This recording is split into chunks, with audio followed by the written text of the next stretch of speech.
Sir काय सांगाल कशाबद्दलची पत्रकार परिषद होती आज?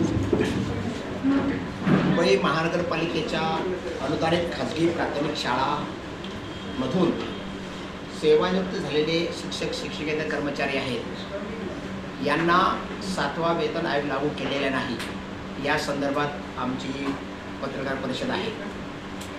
मुंबई महानगरपालिका शाळेतून जे कर्मचारी सेवानिवृत्त झाले त्यांना खरं तर 1/1/2016 पासून 7वा वेतन आयोग लागू करायला पाहिजे होता मुंबई महापालिका प्रशासनाने, पण तो सप्टेंबर 2023 मध्ये लागू केला. त्यामुळे विद्यमान कर्मचारी जे होते शाळेमध्ये त्या सर्वांनाच, आम्ही त्या होतो सेवेमध्ये सप्टेंबर 2023ला, तर त्या दरम्यान त्या सगळ्या कर्मचाऱ्यांना 7वा वेतन लागू झाला आणि 7व्या वेतन आयोगानुसार पगार सुरू झाले. परंतु सप्टेंबर 2023 पूर्वी म्हणजे 1/1/2016 ते सप्टेंबर 2023 या कालावधीमध्ये सेवानिवृत्त झालेले कर्मचारी आणि सप्टेंबर 2023 नंतर आमच्यासारखे सेवानिवृत्त झालेले कर्मचारी यांना पेन्शन रिवाईज करणं आवश्यक होतं, ते त्यांनी केलेलं नाही आहे. त्यामुळे सप्टेंबर 2023 पूर्वी आणि सप्टेंबर 2023 नंतर जे कोणी रिटायर झालेले कर्मचारी सगळे आम्ही आहोत त्यांना पेन्शन ही 6व्या वेतन आयोगानुसार मिळते. ही सगळ्यात मोठा आमच्यावर झालेला आर्थिक अत्याचार आहे. आणि आम्ही सेवानिवृत्त आहोत, आमचं वय सर्वांचं आहे 60 ते 90 या वयोगटातली सगळी बुजुर्ग मंडळी, ज्येष्ठ नागरिक आहेत सगळे हे. आणि अशा ज्येष्ठ नागरिकांवर असा आर्थिक अत्याचार करणं हे काही न्यायाला धरून नाही आहे, हा फार मोठा अन्याय आहे. आणि त्यामुळे आता हे सगळे कर्मचारी आहेत हे म्हणजे अस्वस्थ आहेत. त्याच्यामध्ये काय झालं आहे, आमच्या सगळ्यांचा महापालिका प्रशासनाने शारीरिक छळ चालवलेला आहे. या बसा, भेटा, ट्रेन पकडा, या रे, यांच्या विनंत्या करा, यांना अर्ज द्या, बैठका घ्या, हा शारीरिक छळ आहेच. प्लस मानसिक छळ, कारण आम्हाला आमच्या कुटुंबामध्ये विचारलं जातं तुमचे पगार तुम्ही 7व्या वेतन आयोगाने घेतले, मग पेन्शन 6 नुसार कशी काय, ग्रॅच्युइटी एवढी कशी कमी मिळाली, तुमचं कम्प्युटेशन तुम्हाला एवढं कमी का मिळालं, थकबाकी कधी मिळणार, असे अनेक प्रश्न नातेवाईक आमचे विचारत आहेत, आमचं कुटुंबीय आम्हाला विचारते, आमची मुलं आम्हाला विचारत आहेत, आमचे मित्रपरिवार आम्हाला विचारत आहेत. त्यामुळे हा आम्ही कोणाकोणाला स्पष्टीकरण देणार, काय काय उत्तर आम्ही देणार, हा आमचा मानसिक छळ आहे. आणि आर्थिक छळ तर तो महापालिका प्रशासनाने सगळे पैसे आमचे रोखून धरलेले आहेत, दिलेच नाही आहेत.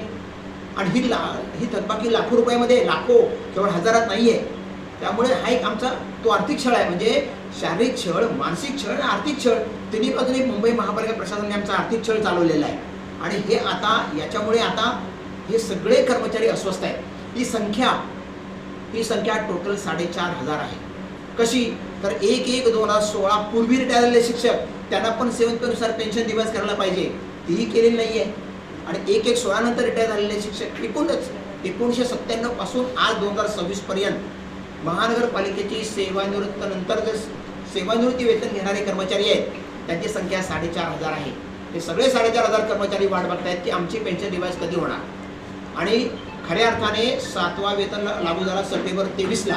23 पासून मोठ्या प्रमाणात ही संख्या वाढायला लागली. आता ही संख्या दर महिन्याला वाढते.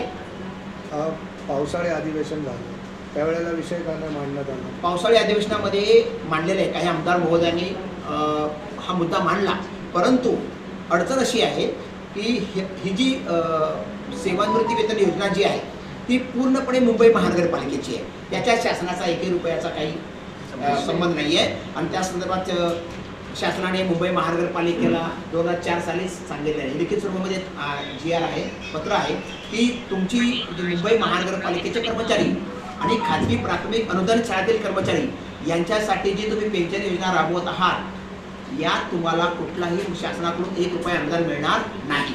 ही पूर्णपणे तुम्ही स्वनिधीतून द्यायचं आहे.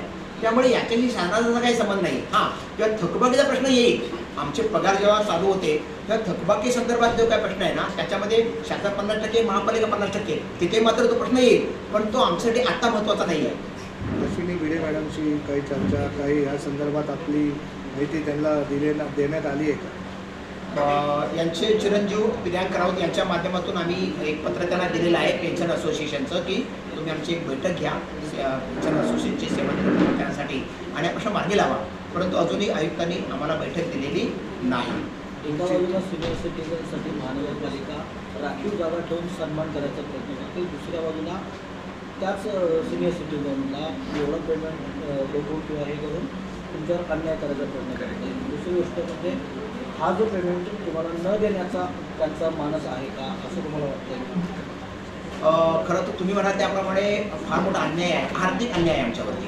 परंतु कधी कधी ना शंका येते, तुमच्या मताला मी थोडंसं दुजर देतो.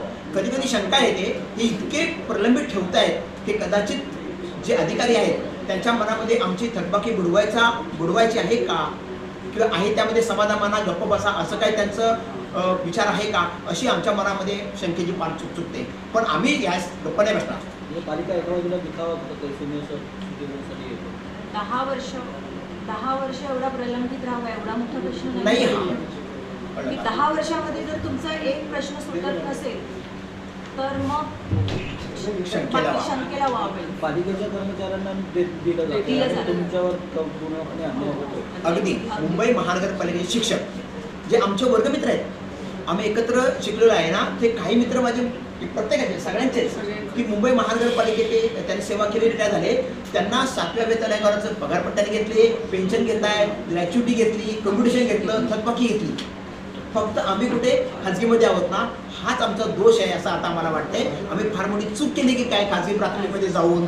त्यामुळे अशी अपराधाची भावना आमच्या मनामध्ये सगळ्या ठिकाणी निर्माण होते. एवढा भेदभाव, सापंदपणाची वागणूक. तर आता पुढची भूमिका काय आहे? पुढची भूमिका आहे, आजच्या पत्रकार परिषदेनंतर आम्ही आता 20 तारखेला एक छोटं आंदोलन आम्ही आझाद मैदानामध्ये करणार आहोत. लक्षवेधी आंदोलन असेल, त्याच्यामध्ये आम्ही पुन्हा एक वेळ तो प्रयत्न करू. आणि जर त्याच्यापुढे नाही झालं तर मात्र आमच्या कुटुंबियासह सगळ्या मित्रपरिवार सगळ्यांचं आम्ही आता मोठं आंदोलन करू की जे न भूतून भविष्यात असं सेवानिवृत्त कर्मचाऱ्यांचं आंदोलन असेल.